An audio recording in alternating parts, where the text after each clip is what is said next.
የተገደልንና እየተሰደድን እየተገፋን ርስታችን እየተነጠቀ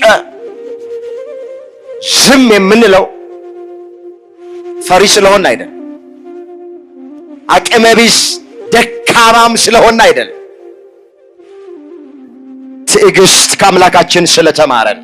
ክርስቶስ ያልሆነች ዓለም ለኔና ለእናንተ አትሆን።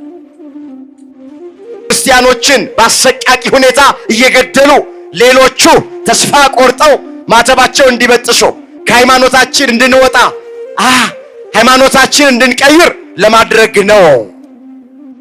አትጨናቁ፣ ተስፋ አትቆረጡ። እግዚአብሔር የተዋችሁና የረሳችሁ እንዳይመስላችሁ። አምኑትም እንደሚበድሉ የምናምነውም እንበድላለን። እግዚአብሔርን የማያውቁትም ኃጢአት እንደሚሰሩ እግዚአብሔርን የምናውቀውም የድፍረት ኃጢአት እንሰራለን። እነሱ ጠጥተው እንደሚሰክሩ ብዙዎቻችን ጠጥተን እንሰክራለን። ቤተክርስቲያን የማይመጡት እንደሚያመነዝሩ ቤተክርስቲያን እየመጣን እናመነዝራለን። እዚያም እንልከሰከሳለን፣ በዝሙት እንረክሳለን። ተስፋ ይቆርጣል፣ ከሃይማኖት ይወጣል፣ መንፈሳዊ ሕይወት ይወጣል። ማተባችንን እንበጥሳለን። ለምን? የተጠራንበትን ብዙዎቻችን አናውቅም። አይተን እንዳላየን ሰምተን እንዳልሰማን ሁሉን ለእግዚአብሔር ሰጥተን ዝም የምንለው ከእግዚአብሔር ትዕግስት ስለተማረን እየጾምን እየጸለይን እያስቀደስን በየገዳማቱ እየዞርን ቅዱስ ሥጋውን ክቡር ደሙን እየተቀበልን እንዲህ ባለ ጉባኤ ቁጭ ብለን የእግዚአብሔርን ቃል እየሰማን ስላልተመለሰ ጸሎት፣ ስለዘገየ ተስፋ እኔን እግዚአብሔር ትቶኛል፣ እኔን እግዚአብሔር ረስቶኛል የምትሉ እህቶችና ወንድሞች ከልባችሁ ውስጥ የመረሳት ስሜት አውጡና ጣሉ። በማንም ሰው አናሳብ። ኃጢአትን እየዘራን መከራን እያጨድን ነው። ለዛሬ እግዚአብሔር በሰጠን ጊዜና ሰዓት የምንማማርበት የትምህርታችን ርዕስ የሚሆነው እግዚአብሔር ከኛ ጋር ከሆነ ይህ ሁሉ መከራ ለምን ደረሰብን የሚል ይሆናል። ይህንን በርዕስነት ያነሳነውን ኃይለ ቃል በመጽሐፍ ቅዱሳችን ላይ ተመዝግቦ የምናገኘው በመጽሐፈ መሳፍንት በምዕራፍ 6 ቁጥር 13 ላይ ነው። እግዚአብሔር ከኛ ከሆነ ይህ ሁሉ መከራ ለምን ደረሰብን? ርዕሳችን ይሄ ነው። የትምህርቱ መሰረታዊ ዓላማ የሚሆነው ምንም አይነት መከራ በሕይወታችን ቢገጥመን እግዚአብሔር እንደማይተወንና እንደማይረሳን ከኛ ጋር እንዳለ ለማሳየት ይህን ርዕስ መርጠነዋል። ቆሞ ለመናገር ቁጭ ብሎም ለማድመጥ ጥበብ ከእግዚአብሔር ሲሰጥ ብቻ ነውና ለኔ ለባሪያው ተናጋሪ የሆነ አንደበትን ለእናንተም ለሰሚዎቹ አስተዋይ የሆነ ልቦናን ቸሩ አምላካችን እግዚአብሔር ለሁላችንም በቸርነቱ ያድለን። በዚህ ርዕስ ውስጥ 3 ነገሮችን እንመለከታለን። በመጀመሪያ በርዕስነት ያነሳነውን ቃል ማንና ለምን እንደተናገረው እናያለን። በሁለተኛ ደረጃ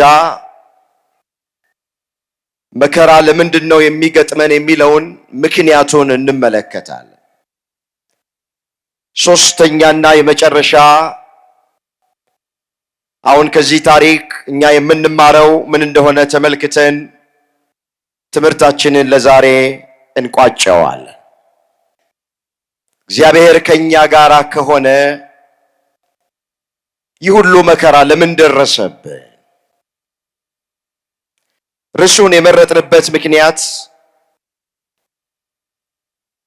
ብዙዎቻችን በዚህ ዘመን የምንናገረው ቃል ስለሆነ ነው። በርዕስነት ያነሳነው ቃል ከቤተ ክርስቲያን ጋር እግዚአብሔር ከሆነ ቤተ ክርስቲያኗ ላይ ይሄ ሁሉ መከራ ሲደርስ እግዚአብሔር ለምን ዝም ይላል ይላሉ ብዙ ሰዎች። እግዚአብሔርም ከኛ ጋር ከሆነ ስንራብ፣ ስንጠማ፣ ስንታመም፣ ስንቸገር ለምን እግዚአብሔር ዝም ይላል የሚሉ በርካታ ሰዎች አሉ። እየጾምን እየጸለይን እያስቀደስን በየገዳማቱ እየዞርን ቅዱስ ሥጋውን ክቡር ደሙን እየተቀበልን እንዲህ ባለ ጉባኤ ቁጭ ብለን የእግዚአብሔርን ቃል እየሰማን አስራት በኩራቱን እያወጣን እየሰበክን እየዘመርን እየቀደስን ቅኔ እየተቀኘን ለምንድን ነው በሕይወታችን ውስጥ ውጣ ውረድ የሚበዛው? ለምንድን ነው በሕይወታችን ውስጥ መከራ የሚገጥም? ይሄ የብዙዎቻችን ጥያቄ ነው። ስለዚህ ዛሬ እግዚአብሔር የሚያስተምረን በዚህ ዙሪያ ይሆናል። የአባቶቻችን አምላክ እግዚአብሔር የቃሉን ደጅ ለሁላችንም ከፍቶ እንዲያስተምረን የእሱ ቅዱስ ፍቃዶ ይሁንልን። እስኪ ወደ መጀመሪያው ሐሳብ እንምጣ። በርዕስነት ያነሳነውን ቃል ማንና ለምን እንደተናገረው እስኪ በጥቂቱ እንመልከት። ይህንን ቃል በዚህ ስፍራ ላይ አስቀድሞ የተናገረው ጌዲዮን እየተባለ የሚጠራ አንድ እስራኤላዊ የተናገረው ቃል። የትምህርቱ መሰረታዊ ዓላማ ይህን ታሪክ መተረክ አይደል። ወደ ርዕሳችን መሰረታዊ ሐሳብ መምጣት ይቻለን ዘንድ ብቻ ጥቂት ነገር አስታውሳችኋል። እንድትከታተሉኝ በእግዚአብሔር ፍቅር እጠይቃችኋል። ጌዲዮን በርዕስነት ያነሳነውን ቃል የተናገረበት ምክንያት ወገኖቹ እስራኤላውያን በሚዲያም እጅ በወደቁበት ጊዜ መከራ ውስጥ ፈተና ውስጥ በገቡ ጊዜ በርዕስነት ያነሳነውን ኃይለ ቃል ተናግረውታል። ሙሉ ታሪኩን በመጽሐፈ መሳፍንት ምዕራፍ 6 ቁጥር 1 ጀምሮ እቤት ገብታችሁ አንብቦት። እኔ ጥቂት ነገር ብቻ እመለከታለሁ። እንዲህ ብሎ ይጀምራል። የእስራኤልም ልጆች በእግዚአብሔር ፊት ክፉ ሥራ ሰሩ። እግዚአብሔርም በሚዲያም እጅ 7 ዓመት አሳልፎ ሰጣቸው። የሚዲያምም እጅ በእስራኤል ላይ ጠነከረች። ከሚዲያምም ፊት የተነሳ የእስራኤል ልጆች ተጨነቁ ነው። እንግዲህ ብዙ ጊዜ እንደሚተረክልን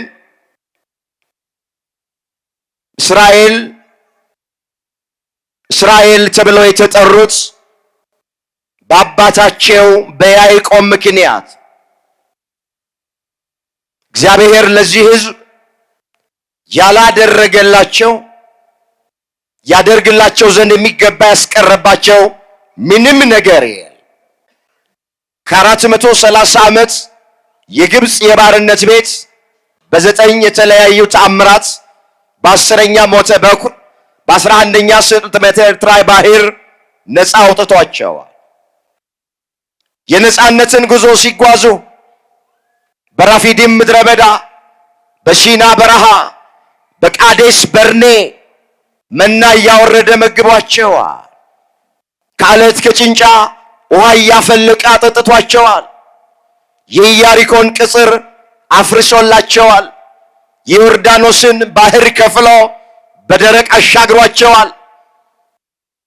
በጸናች እጅና በተዘረጋች ክንድ እየተንከባከበ ማርና ወተት ወደምታፈስ ወደ ምድረ ርስት ወደ ከነዓን አስገብቷቸዋል። በአንድ ወቅት አሁን እንዳነበብነው የእስራኤል ልጆች በእግዚአብሔር ፊት ክፉ ሥራ ሰሩ። ምንድነው ክፉ ሥራ የተባለ? ጣዖት ማምለክ፣ ከተራራ ራስጌ እየሄዱ መስዋዕት መሰዋት፣ ግንዱን አንተ አባቴ ነህ ድንጋዩንም አንተ ወለድክን እያሉ ፊታቸውን ሳይሆን ለእግዚአብሔር ጀርባቸውን ሰጡት። የዚህን ጊዜ እግዚአብሔር አዘነ፣ እግዚአብሔር ተቆጣ። ይቀጡ ዘንድ ሚዲያም ለሚባል ሕዝብ አሳልፎ ሰጣቸው። መጽሐፉ እንደሚናገር ለ7 ዓመት እስራኤላውያን በሚዲያማውያን ተገዙ ይላል። የበኩር ልጄ ብሎ የሚጠራቸው እስራኤላውያን በብሉይ ኪዳን በግዝረት ለእግዚአብሔር የተለዩ እስራኤላውያን በስሙ የተጠሩት እስራኤላውያን ባልተገረዘ እግዚአብሔርን በማያውቅ ሕዝብ ለ7 ዓመት ተቀጠቀጡ ነው የሚለው። በዚህን ሰዓት ነው እንግዲህ እዛ በወይን መጥመቂያ ውስጥ ጌዲዮን ስንዴ እየወቃ ሳለ መጋቢ ብሉይ ተብሎ የሚጠራው የመላእክት አለቃ ቅዱስ ሚካኤል ከእግዚአብሔር ዘንድ ተልኮ መጣ። ጌዲዮንን እንደዚህ አለው፣ አንተ ጽኑ ኃያል ሰው እግዚአብሔር ከእናንተ ጋራ ነው አለው። ጌዲዮን ይነጋገረው ለነበረ መልአክ መለሰ እንዲህ አለ፣ ጌታዬ ሆይ ያለው እግዚአብሔር ከእናንተ ጋር ነው እንዴት ትለናለህ? እግዚአብሔር ከኛ ጋራ ከሆነ ይህ ሁሉ መከራ ለምን ደረሰብን አለው።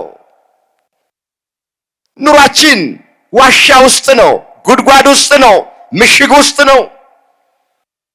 ዘር በዘራን ጊዜ ጠላቶቻችን መጥተው ይወስዱብናል። ወይን በተከልን ጊዜ ባፈራ ሰዓት ሚዲያማውያን መጥተው ይወስዱብናል። እንስሳት ስናረባ ጠላቶቻችን መጥተው ይወስዱብናል።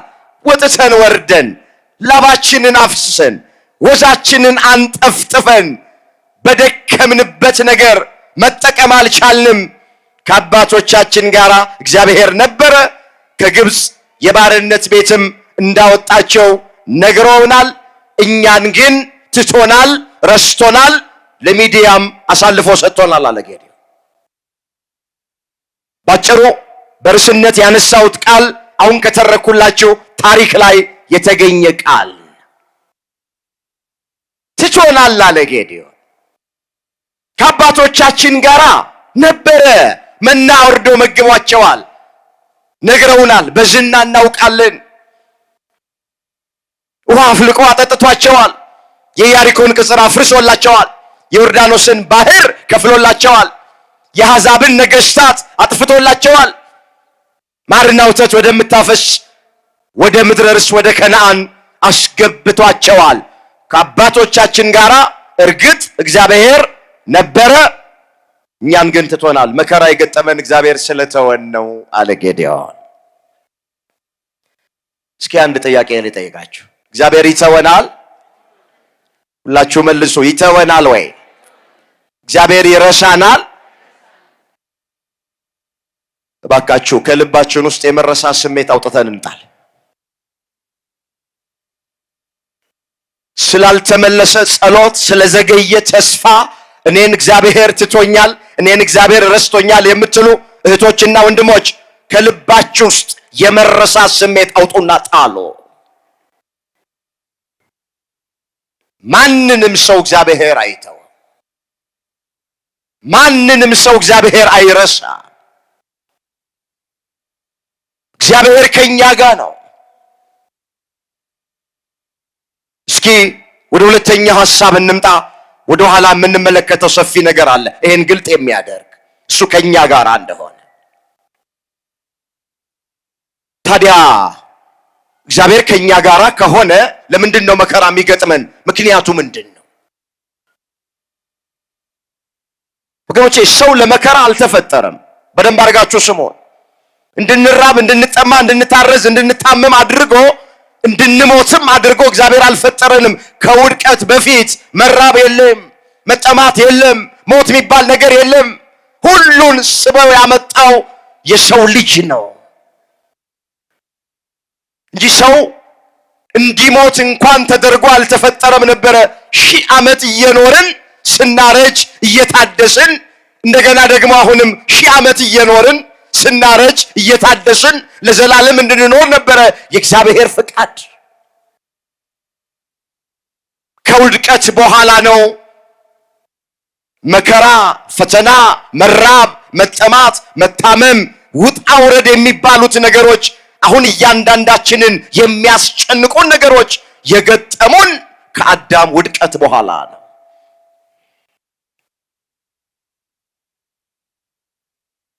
ታዲያ ለምንድን ነው እስኪ በክርስትና ሕይወት ውስጥ ስንኖር መከራ የሚገጥመን? ለምንድን? ምክንያቱ ምንድን ነው? 4 ነጥቦችን አያለሁ ዋና ዋና የሚባሉት።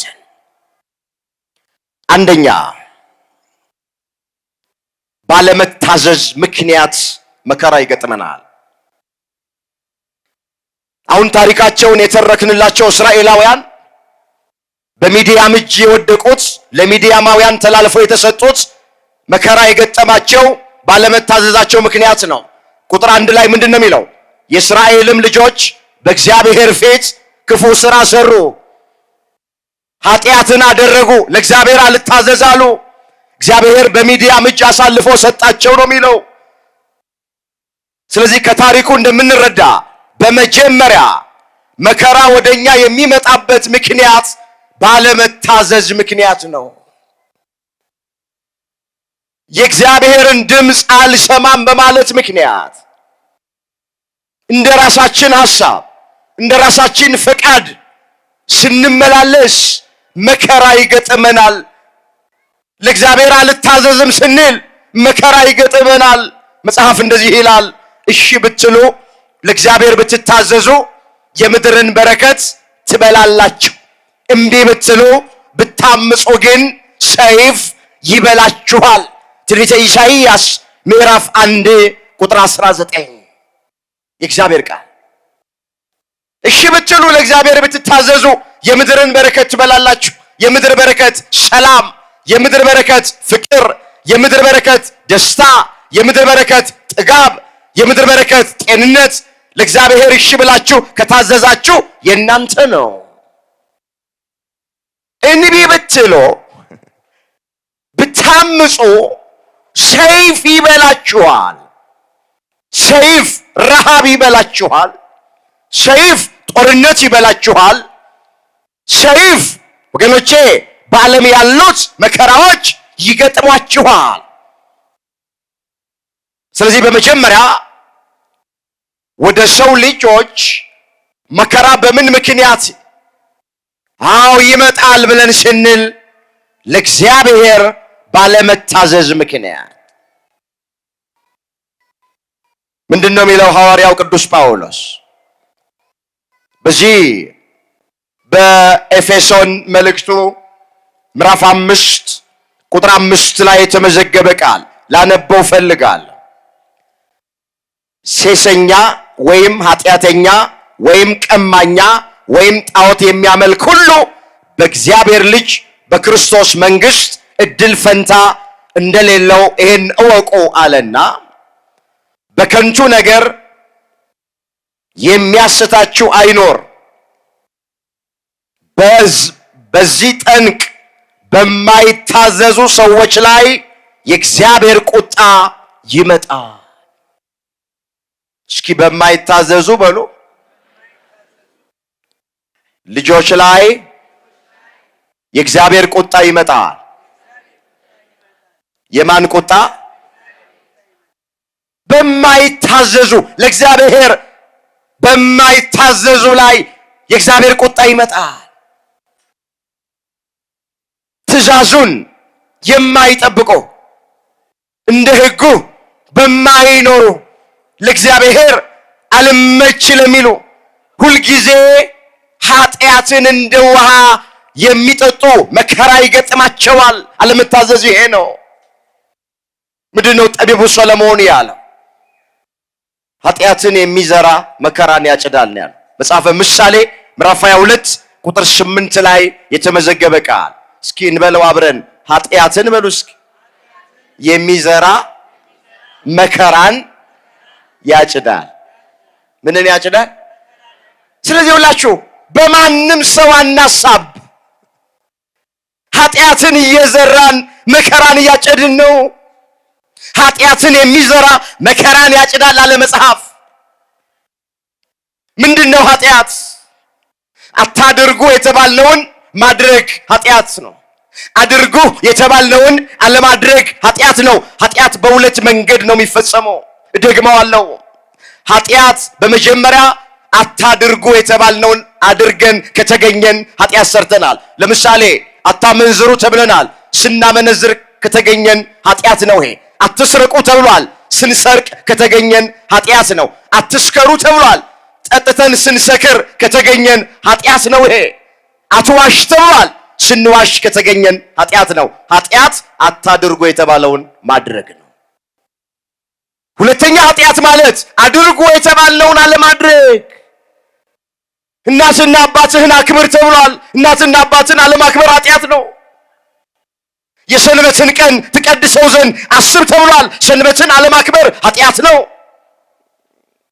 ባልንጀራህን እንደ ራስህ አድርገህ ውደድ ተብሏል። ባልንጀራን እንደ ራስ አድርገው አለመውደድ ኃጢአት ነው። ስለዚህ ኃጢአትን የሚዘራ ሰው መከራን ያጭዳል። በመጀመሪያ መከራ ወደኛ የሚመጣበት ምክንያት ባለመታዘዝ ነው። ድምፁን ባለመስማት ነው። የመጀመሪያው ምክንያት ይሄ። ማን ነው ዛሬ ለእግዚአብሔር የሚታዘዝ? እስኪ እኔም ራሴን ልመልከት። ይሄ ድምፅ የሚሰማቸው ሁላችሁም እስኪ ራሳችሁን ተመልከቱ። ማን ነው እግዚአብሔርን የሚፈራ በዚህ ዘመን? ማን ነው ድምፁን የሚሰማ በዚህ ዘመን? እግዚአብሔር ከሊቅ እስከ ደቂቅ ተስተካክለን አይደል እንደ የበደልነው እግዚአብሔርን። ልዩነት እኮ የለንም። የሚያምን የማያምን፣ እግዚአብሔርን የሚያውቅ እግዚአብሔርን የማያውቅ፣ ቤተክርስቲያን የሚመጣ ቤተክርስቲያን የማይመጣ፣ ቃሉን የሚሰማ ቃሉን የማይሰማ። ዛሬ ምን ልዩነት አለ? ምን ብልጫ አለን? የማያምኑትም እንደሚበድሉ የምናምነውም እንበድላለን። እግዚአብሔርን የማያውቁትም ኃጢአት እንደሚሰሩ እግዚአብሔርን የምናውቀውም የድፍረት ኃጢአት እንሰራለን። እነሱ ጠጥተው እንደሚሰክሩ ብዙዎቻችን ጠጥተን እንሰክራለን። ቤተክርስቲያን የማይመጡት እንደሚያመነዝሩ ቤተክርስቲያን እየመጣን እናመነዝራለን። እዚያም እንልከሰከሳለን፣ በዝሙት እንረክሳለን። ምን ልዩነት አለን? ምን ብልጫ አለን? ምን አለ ሐዋርያው ቅዱስ ጳውሎስ? የአይሁዳዊ ብልጫው ምንድነው? የመገረዝ ጥቅሙስ ምንድነው አለ። ሮሜ 3 ቁጥር 1 ላይ የአይሁዳዊ ብልጫው ምንድነው? እግዚአብሔርን የማመናችን ብልጫው ምንድነው? ወጣቶች ቃሉን የመስማታችን ብልጫው ምንድነው? ቤተክርስቲያን የመምጣታችን ብልጫው ምንድነው? ሰባኪ የመሆናችን ብልጫው ምንድነው? ዘማሪ የመሆናችን ብልጫው ምንድነው? ዲያቆን የመሆናችን ብልጫው ምንድነው? መሪጌታ የመሆናችን ብልጫው ምንድነው? ጳጳስ የመሆናችን ብልጫው ምንድነው? ሁላችንም ለእግዚአብሔር እየታዘዝን አይደለም። ስለዚህ በሀገር ላይ መከራ፣ በቤተክርስቲያኒቱ ላይ መከራ፣ በህይወታችን ላይ መከራ ቢገጥመን በማንም እንዳታሳብቡ ለእግዚአብሔር አልታዘዝም ስላልነው የመጀመሪያው ምክንያት ይሄ። እንደውም እግዚአብሔር እንደ ኃጢአታችን አላደረገብንም፣ እንደ በደላችንም አልከፈለንም። አይቶ እንዳላየ ሰምቶ እንዳልሰማ እያለፈን ነው። መጽሐፍ እንደዚህ ይላል፣ ያልጠፋ ነው ከእግዚአብሔር ምሕረት የተነሳ ነው፣ ርኅራኄው ከቶ አያልቅምና። ሰቆቃ ኤርምያስ ምዕራፍ 3 ቁጥር 22። እስኪ ያልጠፋ ነው በሉ። ብዙ ናችሁ፣ ድምጻችሁ ያንሳል። ያልጠፋ ነው ከእግዚአብሔር ምሕረት የተነሳ ነው፣ ርኅራኄው ከቶ አያልቅምና። በቃ ያልጠፋ ነው ለዚህ እንጂ እንደ በደላችን እንደ ኃጢአታችን ለእግዚአብሔር አልታዘዝም አሻፈረኝ እንደማለታችን ከዚህም በላይ መከራ ይገጥመናል። ወደ ሁለተኛው ልሄድ ጊዜን ለመጠቀም።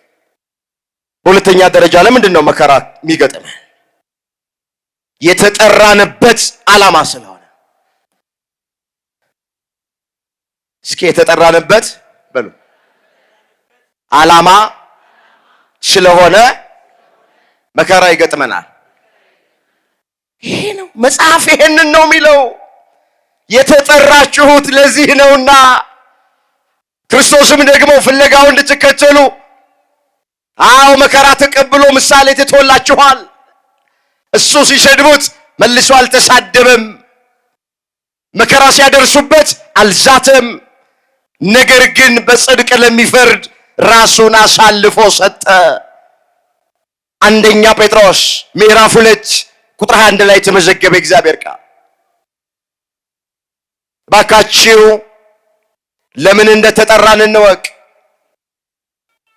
ብዙ ሰው ለምን እንደተጠራ አያውቅም። ስለዚህ ጥቂት መከራ ሲገጥመው፣ ፈተና ሲገጥመው ሲቆነጠጥ ያግረመርማል፣ ይመረራል፣ ተስፋ ይቆርጣል፣ ከሃይማኖት ይወጣል፣ ከመንፈሳዊ ሕይወት ይወጣል። ማተባችንን እንበጥሳለን። ለምን? የተጠራንበትን ብዙዎቻችን አናውቅም። ምን አለ ሐዋርያው ቅዱስ ጳውሎስ? በስሙ ልታምኑ ብቻ ሳይሆን መከራንም ጭምር ልትቀበሉ ተጠርታችኋል አለ። እዛ ፊልጵስዩስ ምዕራፍ 1 ቁጥር 29 ደግሞ አለው ሐሳቡ። በስሙ ልታምኑ ብቻ ሳይሆን ወገኖቼ መከራንም ጭምር ልትቀበሉ ተጠርታችኋል። ምን ልትቀበሉ? ስለዚህ መከራ በሁለተኛ ደረጃ የሚገጥመን የተጠራንለት ዓላማ ነው። የተጠራንለት ዓላማ ነው። መጽሐፍ ቅዱስ በብዙ ስፍራ ላይ ይህንን ያስረግጣል። በስሙ መከራ ይገጥመናል። ትዝ ይላችኋል፣ ደቀ መዛሙርቱ ወደ ኢየሱስ ክርስቶስ ቀረቡና ንገረን፣ የመምጣትህና የዓለም መጨረሻ ምልክቱ ምንድን ነው ብለው ጠየቁት። የዓለም መጨረሻ ምልክት እየዘረዘረ ነገራቸው። ብዙዎች በስሜ ይመጣሉ፣ ብዙዎቹንም ያስቷቸዋል። የጦርን ወሬ ትሰሙ ዘንድ አላችሁ። በብዙ ስፍራ ረሃብ፣ ቸነፈር፣ የምድር መናወጥ ይሆናል። እነዚህ ሁሉ የምጣር መጀመሪያዎች ናቸው አለና በዚያን ጊዜ ለመከራ አሳልፈው ይሰጧችኋል፣ ስለ ስሜም በአሕዛብ ሁሉ ዘንድ የተጠላችሁ ትሆናላችኋል። የማቴዎስ ወንጌል ምዕራፍ 24 ቁጥር 9 ላይ የተመዘገበ እግዚአብሔር ቃል። በዚያን ጊዜ ለመከራ አሳልፈው ይሰጧችኋል፣ ስለ ስሜ የተጠላችሁ ትሆናላችሁ። የተጠራ ነው በስሙ ለማመን ብቻ አይደለም። በስሙ ምክንያት መከራ ይገጥመናል። በስሙ ስላመንን፣ ስለ ስሙ ስለምንዘምር፣ ስለ ስሙ ስለምንቀድስ ወገኖቼ በዚህ ምክንያት የሚገጥመን መከራ አለ። ሁለተኛ መከራ ወደኛ የሚመጣበት ምክንያት የተጠራንለት ዓላማ ስለሆነ። ወደ ሶስተኛው ሐሳብ ልሄድ። ለምንድን ነው መከራ የሚገጥመን? በዓለም ላይ ስላለን መከራ ይገጥመናል። በምን ላይ ስላለን? በዓለም ላይ። ጌታችን ኢየሱስ ክርስቶስ ለደቀ መዛሙርቱ ምንድን ነው ያላቸው? በዓለም ሳላችሁ ምን አለባችሁ? የዮሐንስ ወንጌል ምዕራፍ 16 ቁጥር 33 በዓለም ሳላችሁ መከራ አለባችሁ፣ እኔ ዓለምን አሸንፌዋለሁና አይዟችሁ። እግዚአብሔር አይዟችሁ ይበለን። ያለነው አሁን በዓለም ላይ ነው፣ በምድር ላይ ነው። በገነት አይደለም ያለነው፣ በመንግስተ ሰማያት አይደለም ያለነው። ባካችሁ በዓለም ላይ ሳለን ይቺ ዓለም ደግሞ የመከራ ዓለም ናት። አንዴ ማግኘት፣ አንዴ ማጣት፣ አንዴ ጤንነት፣ አንዴ በሽታ፣ አንዴ ለቅሶ፣ አንድ ጊዜ ሳቅ፣ አንዴ መክበር፣ ሌላ ጊዜ መዋረድ፣ አንድ ጊዜ ከፍታ፣ ሌላ ጊዜ ዝቅታ፣ አንዴ መጉደል፣ አንድ ጊዜ መሙላት። በዚች ዓለም ላይ ስንኖር ይፈራረቃሉ። ዓለም እንደዚህ ናት። ምድሪቱ ሜዳ ብቻ አይደለችም፣ ተራራ አለባት። ተራራ ብቻ አይደለችም፣ ሜዳም አለባት። ሕይወትም እንደዚህ ናት። አንዳንዴ ሕይወታችን ሜዳ ይሆናል፣ አንዳንድ ጊዜ ሕይወታችን ተራራ ይሆናል። በዓለም ላይ ስላለን መከራ ይገጥመናል። ምን ይላል ኢዮብ ሲናገር? የሰው ሕይወቱ በምድር ላይ ብርቱ ሰልፍ ነው። ኢዮብ 7:1 ላይ የተመዘገበ ቃል። እስኪ የሰው ሕይወቱ በሉ በምድር ላይ ብርቱ ሰልፍ ነው። ወገኖቼ ሕይወት ብርቱ ሰልፍ ናት። የሰው ሕይወቱ በምድር ላይ ብርቱ ሰልፍ ነው። ብዙ ውጣ ውረድ አለ በየቤቱ። ወገኖቼ ብዙ መከራ አለ። አሁን አንዳንዶች እኔን እንደገጠመኝ ማንንም አልገጠመውም፣ እኔ እንደተፈተንኩኝ ማንም አልተፈተነም፣ የኔ የተለየ ነው፣ እግዚአብሔር ጨከነብኝ የሚሉ ሰዎች አሉ። ወገኖቼ በሌላው ላይ የደረሰ ነው በእኛ ላይ የደረሰው። ከሰው የተለየ ምንም አይነት ፈተና ምንም አይነት መከራ አልገጠመንም። በዓለም ላይ ሳለን ደሃ ሀብታም፣ ወንድ ሴት፣ አገልጋይ ተገልጋይ፣ ካህን ምእመን፣ መነኩሴ ባህታዊ፣ ጳጳስ ሊቀ ጳጳስ ልዩነት የለም። በዓለም ላይ እስከኖርን ድረስ ሁላችንም የመከራ ተካፋዮች ነን። ይህች ዓለም ለክርስቶስ ያልሆነች ዓለም ለኔና ለእናንተ አትሆንም። ለክርስቶስ እኮ ይህች ዓለም አልሆነችም። መጽሐፍ ምንድን ነው የሚለው? የእሱ ወደ ሆኑት መጣ፣ የገዛ ወገኖቹ ምን አላሉትም? አልተቀበሉትም። የዮሐንስ ወንጌል ምዕራፍ 1:11 ላይ የተመዘገበ እግዚአብሔር ቃል የእርሱ ወደ ሆኑት መጣ። እንግዲያውስ ዕብራውያን ናቸው። ዕብራዊት ከሆነች ከድንግል ማርያም ተወልደው መጣ። ነገር ግን አልተቀበሉትም። ትምህርቱን አልተቀበሉትም። ታምራቱን አልተቀበሉትም። በመጨረሻም በመስቀል ሰቅለው ጎኑን በጦር ወግተው እጆቹን በሚስማር ቸንክረው የሸዋ አክሊል ደፍተው አስወግደውታል። የሱ ወደ ሆኑት መጣ፣ የገዛ ወገኖቹ አልተቀበሉትም። ክርስቶስን እቺ ዓለም አልተቀበለችም። እቺ ዓለም ለክርስቶስ አልሆነችም፣ ለእናቱም አልሆነችም፣ ለደቀ መዛሙርቱም አልሆነችም። ስለዚህ ለኛም እቺ ዓለም አትሆነንም። በክፉ የተያዘች ዓለም ናት። በምን የተያዘች? ምን አለ ቅዱስ ዮሐንስ ወልደ ነጎድጓድ? ከእግዚአብሔር እንደሆንን ዓለምና ሞላው ግን በክፉ እንደተያዘ እናውቃለን አለ። እዛ አንደኛ ዮሐንስ መልእክት ምዕራፍ 5:19 ላይ የተመዘገበ ቃል። እስኪ አብረን እንበለው። ከእግዚአብሔር በሉ እስኪ ድገሙት እስኪ። እንደሆንን ዓለምና ሞላው ግን በክፉ እንደተያዙ እናውቃለን። በምን እንደተያዙ? ዓለም በክፉ የተያዘች ናት። በጨካኞች በአረመኔዎች የተያዘች ናት ዓለም። እኛ ግን አለ ከእግዚአብሔር ነን አለ። ከማን ነን አለ? በእምነት የእግዚአብሔር ሆነናል። ወገኖቼ በጥምቀት የእግዚአብሔር ሆነናል። ቅዱስ ሥጋውን ክቡር ደሙን በመቀበል የእግዚአብሔር ሆነናል። ከእግዚአብሔር እንደሆንን ዓለምና ሞላው ግን በክፉ እንደተያዘ እናውቃለን። ስለዚህ መከራ በሶስተኛ ወደኛ የሚመጣው በዓለም ላይ ስላለን። በምን ላይ ስላለን? በዓለም ላይ ስላለን መከራ ይገጥመናል። አራተኛውን እንመልከት። ለምንድን ነው መከራ የሚገጥመን? ክብር እንዲጨመርልን ለገዛ ጥቅማችን አንዳንድ ጊዜ መከራ ይገጥመናል። ወገኖቼ ሁሉን ባለመታዘዝ ምክንያት እንደሆነ መከራ የሚገጥመን አድርጋችሁ እንዳታስቡ። እግዚአብሔርን ምን በበድለው ምን ኃጢአት ብሰራ ነው ይሄ ሁሉ ፈተና በሕይወቴ የሚገጥመኝ ብላችሁ እንዳታማሩ፣ እንዳታጉረመርሙ፣ ካንደበታችሁ የስንፍና ቃል እንዳይወጣ። አንዳንድ ጊዜ ለገዛ ጥቅማችን መከራ ይገጥመናል። ለገዛ ምናችን ክብር እንዲጨመርልን ልንፈተን እንችላለን። መጽሐፍ እንደዚህ ይላል፣ ልጄ ሆይ ብሎ ይጀምራል። የጌታን ቅጣት አታቃል፣ በሚገስጽ ጊዜም አትድከም። ጌታ የሚወደውን ይቀጣዋልና።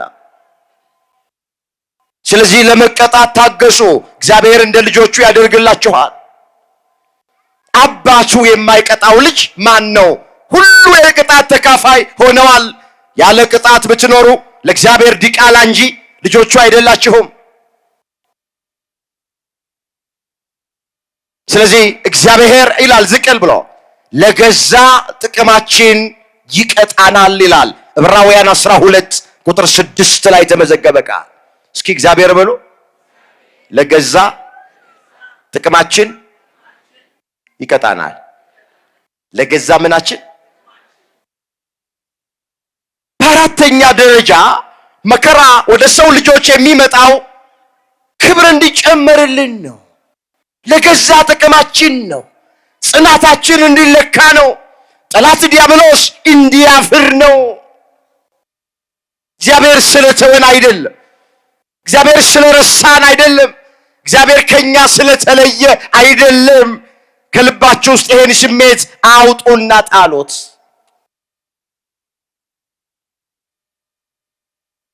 ምንድነው የሚለው መጽሐፍ? ልዩ ልዩ አይነት መከራ ሲገጥማችሁ እንደ ሙሉ ደስታ ቁጠሩት። እንደ ሙሉ ደስታ ምን በሉት?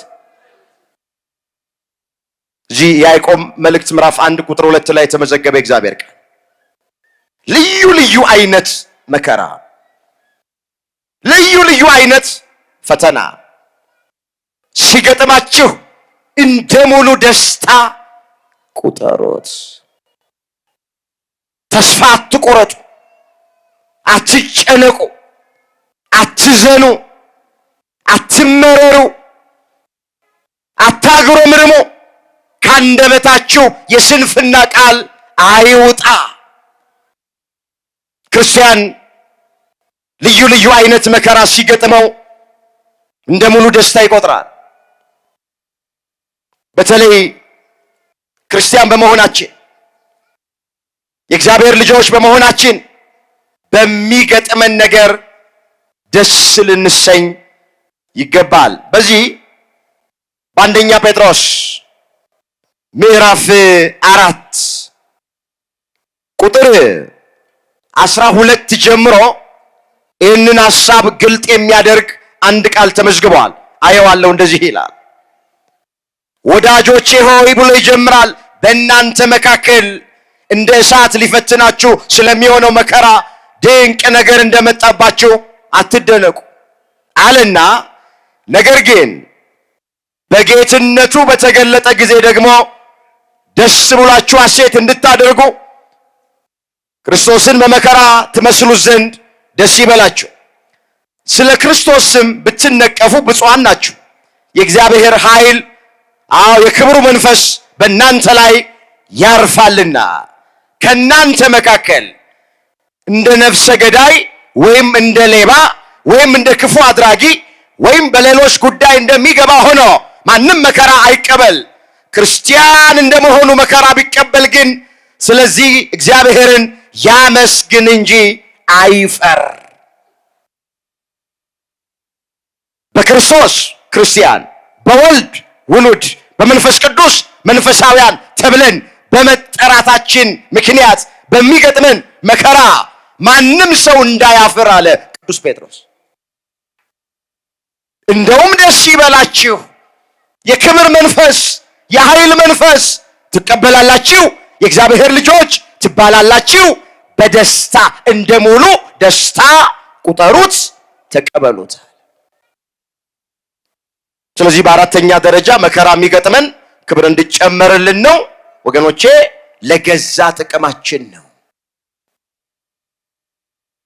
ኢዮብ የተባለው ሰው 3 ታላላቅ መከራዎች በህይወቱ የገጠመው ለገዛ ጥቅሙ ነው። 10 ልጆቹን አጣ። ከራስ ፀጉሩ እስከ እግር ጥፍሩ በደዌ ተመታ። ከልጅነት እስከ እውቀት የሰበሰበውን ሀብት ንብረቱን አጣ። ኃጢአት ሰርቶ አይደለም፣ እግዚአብሔርን በድሎ አይደለም፣ ለእግዚአብሔር አልታዘዝም ስላለ አይደለም። ስለ ጽድቁ ስለ እውነተኛነቱ እግዚአብሔር መስክሮለታል። ነገር ግን መከራ ገጠመው። ንጹህ መሆናችን መከራ እንዳይገጠመን ዋስትና አይሆንንም። አሁን እኔ ምን አድርጌ ነው የሚሉ ሰዎች፣ ጾማለሁ፣ እጸልያለሁ፣ እቆርባለሁ፣ ከቤተ ክርስቲያን አልጠፋም፣ ያልሄድኩበት ገዳም የለም፣ አስራት በኩራቴን በአግባቡ አውጣለሁ። ለምንድን ነው እኔ መከራ የሚገጥመኝ? እናቶ ከሌ እነ ወይዘሮ ከሌ ቤተ ክርስቲያን አይመጡ፣ ቅዳሴ አያስቀድሱ፣ ጉባኤ አይካፈሉ። ነገር ግን እነሱ ሁልጊዜ በሰላም በደስታ ነው የሚኖሩት። እግዚአብሔር ወደሱ ቀረብ ቀረብ የሚለውን አይሆኑም። መራቅ ይሻላል ክርስትናና ኤሌክትሪክን በሩቅ ነው የሚሉ ሰዎች አሉ። ስላልተረዳን ማለት እኮ ስላልገባን ማለት ነው። የእግዚአብሔር ልጆች ክብር እንዲጨመርልን ነው፣ ለጥቅማችን ነው። ኢዮብ የተፈተነው ክብር ሊጨመርለት ነው። ልጆቹን አጣ፣ ንብረቱን አጣ፣ ጤናውን አጣ። ምን አለ? ከእናቴ ማፀን ራቁቴን ወጥቻለሁ፣ ወደ መቃብር ራቁቴን ገባለሁ። እግዚአብሔር ሰጠኝ፣ እግዚአብሔር ነሳኝ፣ የእግዚአብሔር ስም የተመሰገነ ይሆናል። እስኪ ከእናቴ ማፀን ራቁቴን ወጥቻለሁ፣ ወደ መቃብርም ራቁቴን ገባለሁ። እግዚአብሔር ሰጠኝ፣ እግዚአብሔር ነሳኝ፣ የእግዚአብሔር ስም የተመሰገነ ይሆን። አመስግኑት። የተመሰገነ ይሁን እግዚአብሔር፣ የተመሰገነ። አላጉረመረመም፣ አላማረረም፣ ካንደበቱ ክፉ ነገር አልወጣ። ይኸውላችሁ ኢዮብ መከራ ሲገጥመው አላዘነም ተብሎ አልተጻፈም፣ አላማረረም ተብሎ ነው የተጻፈው። ማዘን ተፈጥሯዊ ነው፣ የተከለከለው ማማረር ነው። የታል እግዚአብሔር ማለት? የታል ማመልከው እግዚአብሔር ብሎ ማለት? እሱ ነው የተከለከለው እንጂ ማዘንማ ተፈጥሯዊ ነው። በሚያሳዝነው ማዘን ተፈጥሯዊ ነው። በሚያስደስተው መደሰት ተፈጥሯዊ ነው። አትዘኑ አልተባልንም። አታማሩ፣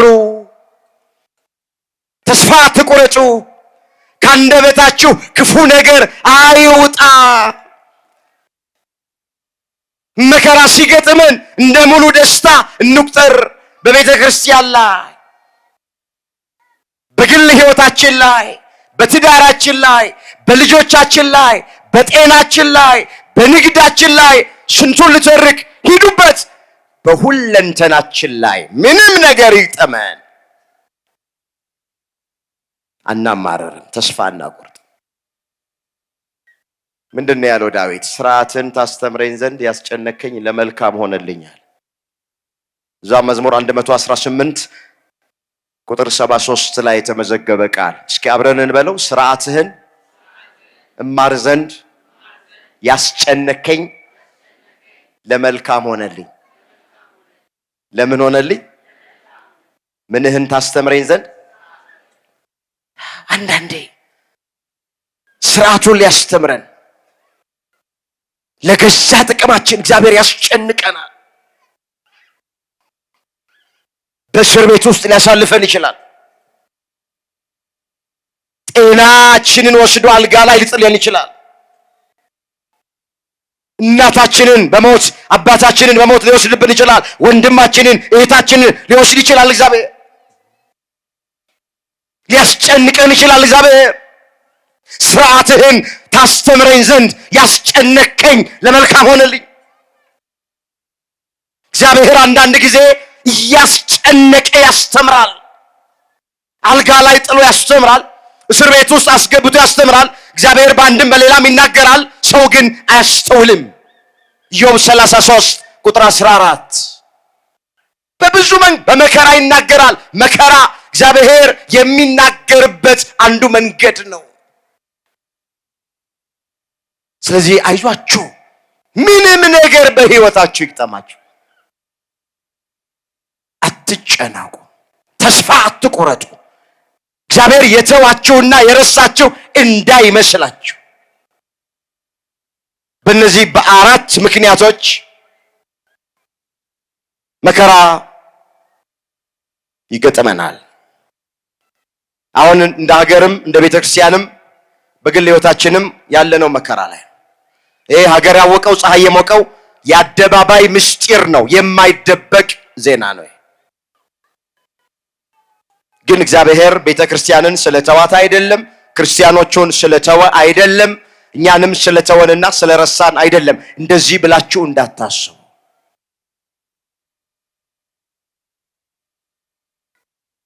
በደስታ ነው የምንቀበለው።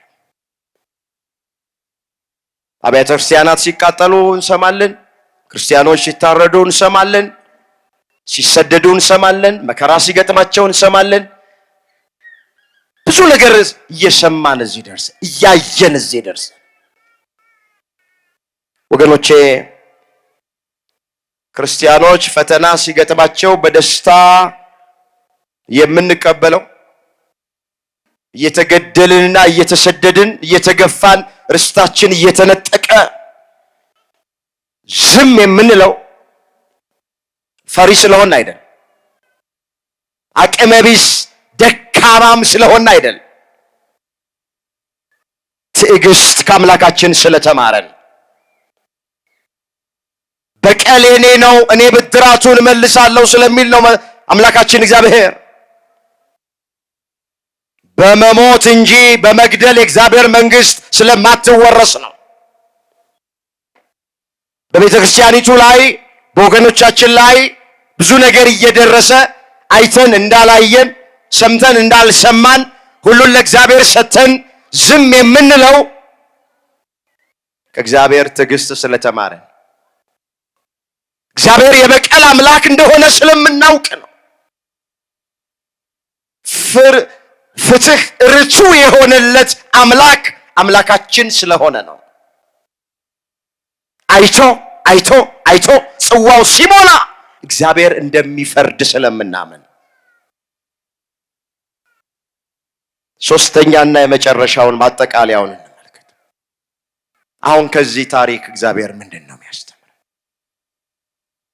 ወገኖቼ ከዚህ ታሪክ የምንማረው በምን ውስጥም ብንሆን እግዚአብሔር እንደማይተወንና እንደማይረሳን ነው ማስተማር።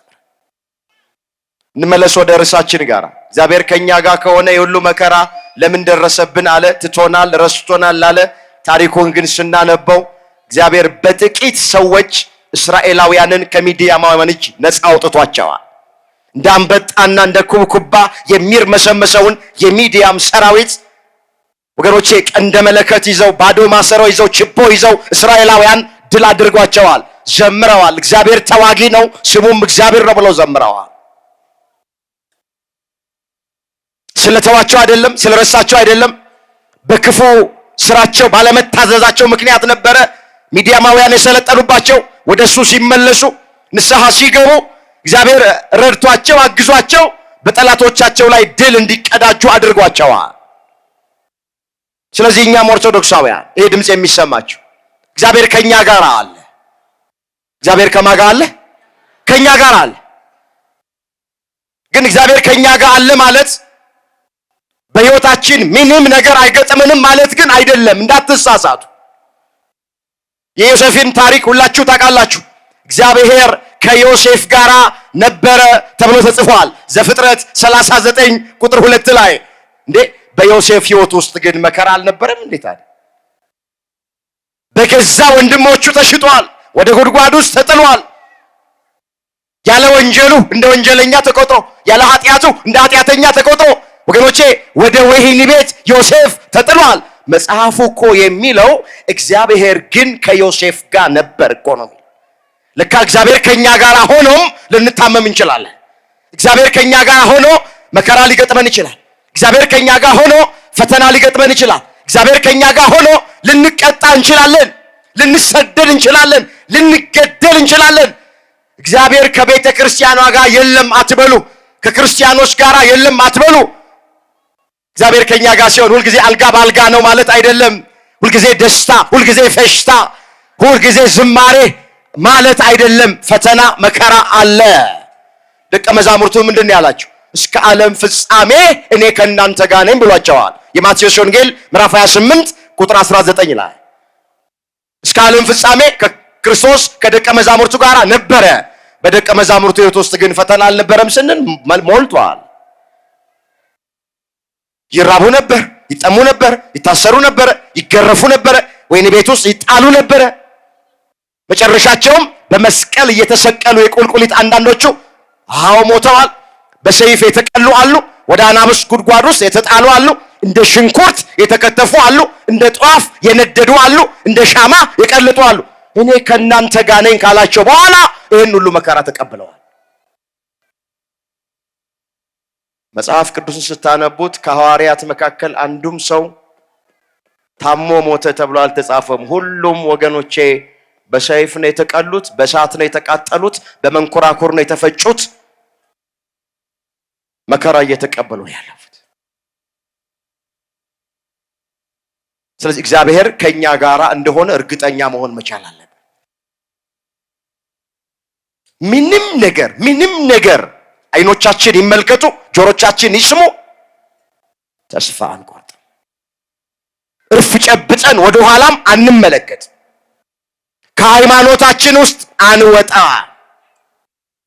ሰዎቹ የሚፈልጉት ወገኖቼ የማምለኪያ አጸዶቻችንን እያፈረሱ ብዙ ዓመት የፈጁትን ረጅም ዓመት የቆዩትን ጥንታውያኑን እነሱን እያፈረሱ እነሱን እያቃጠሉ ንዋየ ቅድሳቱን ዘርፈው እየወሰዱ ደግሞ ክርስቲያኖችን በአሰቃቂ ሁኔታ እየገደሉ ሌሎቹ ተስፋ ቆርጠው ማተባቸው እንዲበጥሱ ከሃይማኖታችን እንድንወጣ ሃይማኖታችን እንድንቀይር ለማድረግ ነው።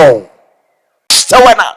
መከራ ነው፣ ስደት ነው፣ ረሃብ ነው፣ ራቁትነት ነው። ቀኑን ሙሉ ስላንተ እንገደላለን፣ እንደሚታረዱ በጎች ተቆጠርን አለ ሮሜ ምዕራፍ 8 ቁጥር 35 ላይ። ምንም ነገር ይምጣ ከክርስቶስ ፍቅር የሚለየን የለም። ከተዋህዶ ፍቅር የሚለየን የለም። ከሃይማኖታችን ፍቅር የሚለየን የለም። ከቤተ ክርስቲያን ፍቅር የሚለየን የለም። ሁሉ የዘራውን ያጭዳል፣ ሁሉ የእጁን ያገኛል። እግዚአብሔር ቆጥሮ ከፋይ አምላክ ነው። መጽሐፍ አትሳቱ፣ እግዚአብሔር አይዘበትበትም። ሰው የዘራውን ያንኑ መልሶ ያጭዳል። በስጋ የዘራ ከስጋ መበስበስን ያጭዳል፣ በመንፈስ የዘራ ከመንፈስ የዘላለም ሕይወትን ያጭዳል ተብሎ እንደተጻፈ ገላትያ ምዕራፍ 6 ቁጥር 7 ላይ። ቃሉን አስተውሉት ባካችሁ። አትሳቱ አለ ሐዋርያው። እግዚአብሔር አይዘበትበትም። ሰው የዘራውን ያንኑ መልሶ ያጭዳል። መቼስ ስንዴ የዘራ ሰው ስንዴ ነው የሚያጭድ። እንክርዳድ የዘራም ሰው እንክርዳድ ያጭድ። ዛሬ ንጹህ ደም የሚያፈስ በስላሴ አርያና አምሳያ የተፈጠረ ክቡር የሆነውን የሰው ልጅ በጭካኔ የሚገድል ሁሉ የዘራውን ያጭዳል። በሰማይ አምላክ አለ፣ እግዚአብሔር አለ። ሁሉን ያያል፣ ሁሉን ይመለከታል። ስራ የሚሰራበት የራሱ ጊዜ አለው። እሱ ከሰዓት የሚሰራውን ጠዋት አይሰራው።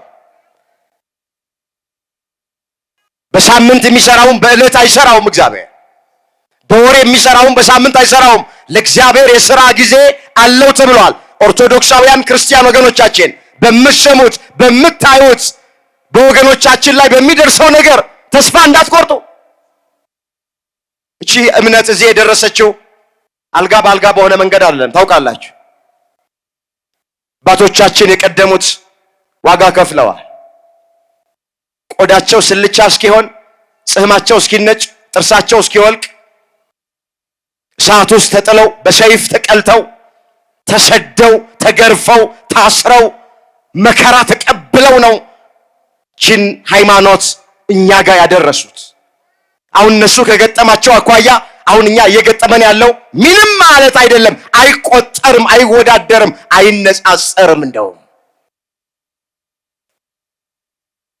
ስለዚህ ከኛ የሚጠበቀው በምንሰማው በምናየው ነገር ተስፋ ሳንቆርጥ በሃይማኖት መጽናት ነው። እግዚአብሔር እስከ መጨረሻው በሃይማኖት ያጽናል። በጭቃ የተሰራውን ቤት ሲያፈርሱት በድንጋይ እንሰራለን። በድንጋይ የተሰሩትን አብያተ ክርስቲያናት ሲያፈርሷቸው በእብነ በረድ እንሰራዋለን። በእብነ በረድ የተሰራውን ቤተክርስቲያን ቢያቃጥሉብን በወርቅ እንሰራዋለን። ምንም የሚቋረጥ ነገር የለም። ክብር ምስጋና ለአምላካችን ለእግዚአብሔር። ምንም የሚቆም ነገር አዎ ድርሻ አለን። ሁላችንም የድርሻችንን እንወጣለን። ሕይወታችንን ማስተካከል አለብን። ወደ እግዚአብሔር ፊታችንን መመለስ አለብን። ወጣቶች እግዚአብሔር ከማይከብርበት ሕይወት ውስጥ መውጣት አለብን። ያን ጊዜ የድርሻችንን ከተወጣን በኋላ እግዚአብሔር ደግሞ ማድረግ ያለበትን በጊዜውና በሰዓቱ ያደርጋል። እንጂ አይዟችሁ እግዚአብሔር ከኛ ጋር። መጽሐፍ ወላጆች እንደሌላቸው ልጆች አልተዋችሁም ብሎ ቃል ገብቶልናል። የዮሐንስ ወንጌል ምዕራፍ 14 ቁጥር 18። እስኪ ቃሉን አብረን እንበለው። ወላጆች በሉ እስኪ እንደሌላቸው ልጆች አልተዋችሁም። ምን አልላችሁም? እግዚአብሔር ይተወናል። ቤተክርስቲያንን እግዚአብሔር ይተዋታል። እኛን እግዚአብሔር ይተወናል። እግዚአብሔር ያለው ከማጋ ነው? አመስግኑት። ከኛ ጋር ነው እግዚአብሔር። ክብር ምስጋና ለዘላለም። ስለዚህ አትፍሩ፣ አትደንግጡ፣ አትሸበሩ፣ ተረጋጉ። ስር ሰዳችሁ በሃይማኖታችሁ ታነጹ። ድንቅ ነገር እንደመጣባችሁ አትቁጠሩት። ምን አለ? እኔ ካንተ ጋር ነኝና አትፍራ። ኢሳይያስ 43 ቁጥር 5። እስኪ እኔ በሉ ካንተ ጋር ነኝና አትፍራ። ምን አትበል? ማን ከኛ ጋር ስላለ ምን አንልም? አንፈራም። እግዚአብሔር ከኛ ጋር ስላለ አንፈራም። እግዚአብሔር ፍርሃትን ከልባችን አውጥቶ ይጣልልን። ምን አለ መጽሐፍ? ጽዮን ግን እግዚአብሔር ትቶኛል ጌታም ረስቶኛል አለች። በውኑ ሴት የወለደችውን ልጅ እስከማትራራ ድረስ ትረሳለችን? ምናልባት እሷ ትረሳ ይሆናል አለና እኔ ግን ለዘላለም አረሳሽም፣ እነሆ በእጄ መዳፍ ላይ ቀርጬሻለሁ አለ። ኢሳይያስ 49 ቁጥር 14 ላይ የተመዘገበ እግዚአብሔር። ጽዮን ግን እግዚአብሔር ትቶኛል ጌታም ረስቶኛል አለች። ተሰደው ባቢሎን በወረዱ ጊዜ፣ በምርኮ በሆኑ ጊዜ፣ ጠላት በሰለጠነባቸው ጊዜ፣ መከራ ባበዛባቸው ጊዜ ጽዮን ግን ጽዮናውያን እስራኤላውያን ግን ማለት እግዚአብሔር ትቶናል ጌታም ረስቶናል አሉ። ይሁሉ መከራ የገጠመን ስለተወን ነው አሉ። ብዙዎቻችን እንደምንለው ማለት በውኑ አለ ሴት 9 ወር ከ5 ቀን በማህፀኗ የተሸከመችውን ልጅ እስከማትራራ ድረስ ትረሳለችን? ምናልባት እሷ ትረሳ ይሆናል አለ። አያድርስ ነው። አንዳንዴ እናት የወለደችውን ልጅ ልትረሳ ትችላለች። አባት የወለደውን ልጅ ሊረሳ ይችላል። ሰዎች ሊረሱን ይችላሉ። እናት የወለደችውን ልጅ ልትረሳ ትችላለች አለና እኔ ግን አለ ለዘላለም አልረሳችሁም አለ። ለዘላለም ምን አልላችሁ? በእጄ መዳፍ ላይ ቀርጫችኋለሁ አለ። እያንዳንዳችንን እግዚአብሔር በእጁ መዳፍ ላይ ቀርጾናል። ሎሚ እጃችን ላይ አስቀምጠን ወደ ግራ ወደ ቀኝ እንደምናደርግ እግዚአብሔር ሁላችንን እንደዚህ በመዳፉ ነው የሚያየን። ስለዚህ አትጨነቁ። እንኳን እግዚአብሔር ካንተ ጋር ነኝ ካንቺ ጋር ነኝ ብሎን ይቅርና አንድ ባለ ገንዘብ፣ አንድ ባለ ስልጣን፣ አንድ ዝነኛ፣ አንድ ታዋቂ ሰው አይዞ ካንተ ጋር ነኝ ቢለን ምን ያህል ደስ ይለናል። አይዞሽ ካንቺ ጋር ነኝ ብሎ ተስፋ ቢሰጡን ምን ያህል ደስ ይለናል። እኔ ከናንተ ጋር ነኝ ያለን እኮ የሰራዊት ጌታ እግዚአብሔር እኮ ነው። ጌታችን መድኃኒታችን ኢየሱስ ክርስቶስ እኮ ነው። ወላጆች እንደሌላቸው ልጆች አልተዋችሁም ከናንተ ጋር ነኝ ያለው እኮ እሱ እኮ ነው። ስለዚህ እግዚአብሔር ከኛ ጋር ነው። እግዚአብሔር ከኛ ጋር ከሆነ ደግሞ ማን ይቃወመናል? ምን አለ ሐዋርያው ቅዱስ ጳውሎስ? እግዚአብሔር ከኛ ጋር ከሆነ ማን ይቃወመናል? ሚቃወመን የለም፣ ሚችለን የለም፣ ሚያሸንፈን የለም። ማ ከኛ ጋር ከሆነ ሮሜ ምዕራፍ 8 ቁጥር 33 ላይ የተመዘገበ ቃል። ስለዚህ ጌታ ለዘላለም አይጥልም። ቢያሳዝንም ቢያስጨንቀንም በእውነት አይጥለንም፣ ከኛ ጋር ነው ያለው። ዘሰቆቃወ ኤርምያስ ምዕራፍ 3 ቁጥር 31 ላይ የተመዘገበ የእግዚአብሔር ቃል ነው። ጌታ ለዘላለም አይጥልም፣ ቢያሳዝንም እንደ ምሕረቱ ብዛት ይራራል፣ ከልቡ ሰውን አያስጨንቅም ይላል። ከልቡ ሰውን አያስጨንቅም። እንግዲህ እግዚአብሔር ከኛ ጋር ከሆነ ይሁሉ መከራ ለምን ደረሰብን?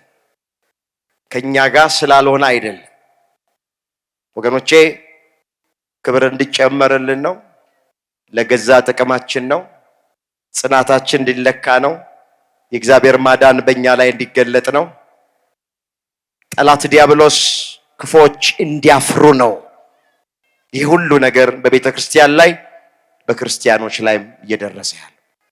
እኛ ድርሻችንን ብቻ እንወጣ፣ እግዚአብሔርን ጠብቅ፣ በጾም በጸሎት በንስሐ ሆነን በሃይማኖት ጸንተን ከቤተ ክርስቲያን ሳንለይ ማንን እንጠብቀው? ማንን እንጠብቀው? እሱን በትዕግስት እንድንጠብቅ ሁላችንን በቸርነቱ ይርዳን። አምላካችን እግዚአብሔር እስከ ዓለም ፍጻሜ ድረስ ከሁላችንም ጋራ ይሆንልን።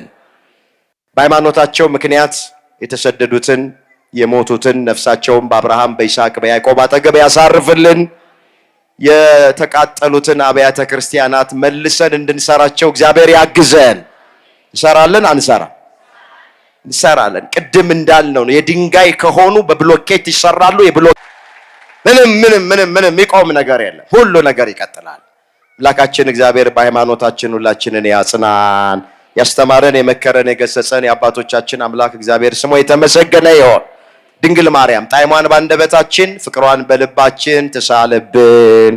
የሁላችንን መጨረሻ እግዚአብሔር